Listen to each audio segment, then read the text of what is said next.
Je donne la parole au Mali, au nom du groupe des États africains, puis au Malawi et au Palaos.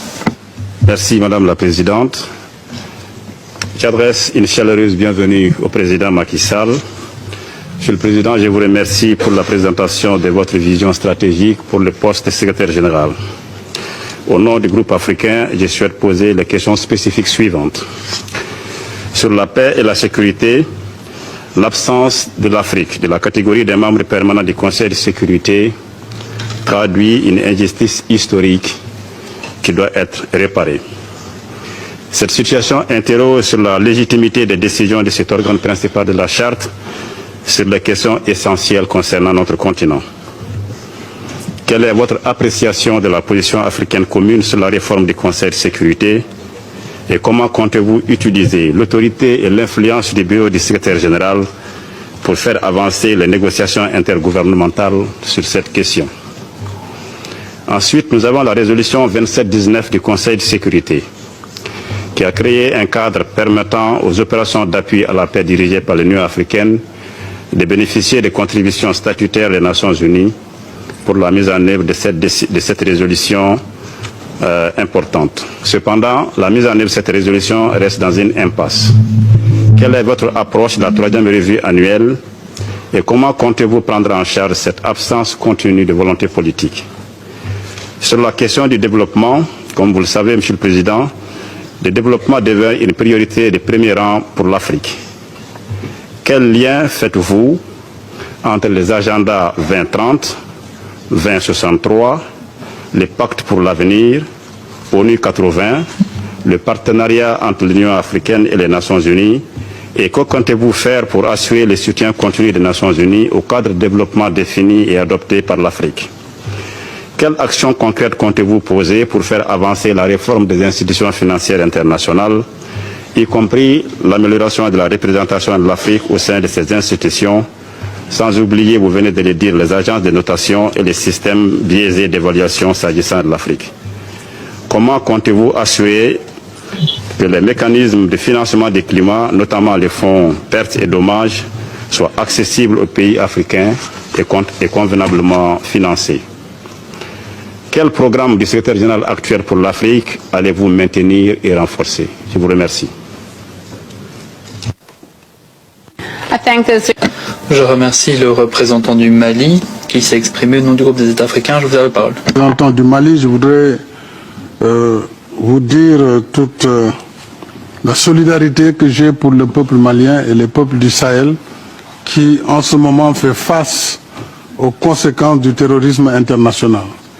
Et pendant de nombreuses années ici devant la tribune des Nations Unies, nous avons plaidé pour que le Conseil de sécurité puisse prendre des mesures d'accompagnement et que nous ne devons pas laisser les seuls pays engagés au front face au terrorisme. Aujourd'hui, nous le savons, l'Afrique devient le ventre mou dans la lutte contre le terrorisme international. Or, il faut une action collective et c'est le rôle du Conseil de sécurité d'assurer la responsabilité de la paix et de la sécurité mondiale.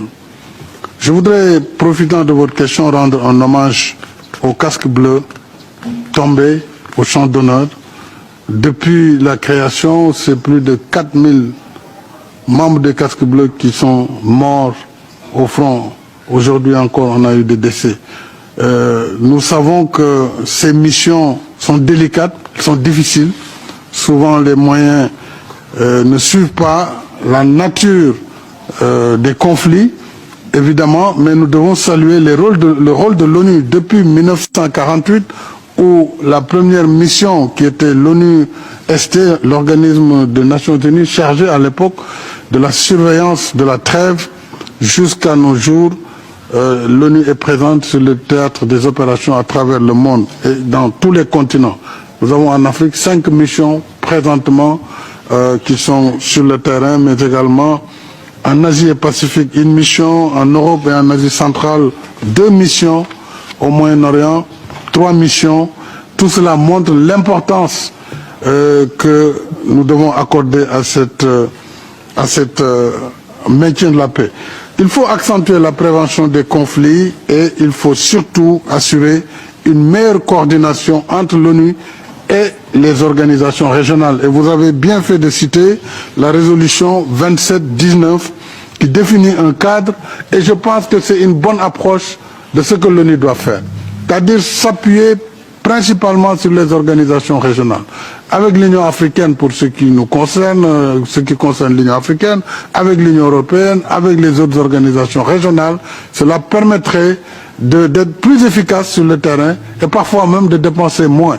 Donc je crois que je vais, si je suis élu, travailler très étroitement avec l'Union africaine pour la mise en œuvre de la résolution 2719, mais travailler également pour qu'il y ait une convergence entre l'agenda 2030 de l'ONU, l'agenda 2063 de l'Union africaine, mais également le pacte de l'avenir qui est déjà un pacte pour l'ensemble du système onusien.